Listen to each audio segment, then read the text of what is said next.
Moi YouTube, tänään mä ostin nää Burning Iceit. No, nyt vielä lakaa.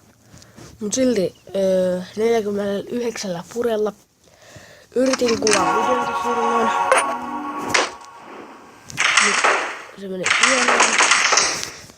Nämä on tosi hienot. Sanokaa kommenteissa, jos haluatte, että mä myyn nämä hienot. Tosi hyvin prikkaa kaikkea.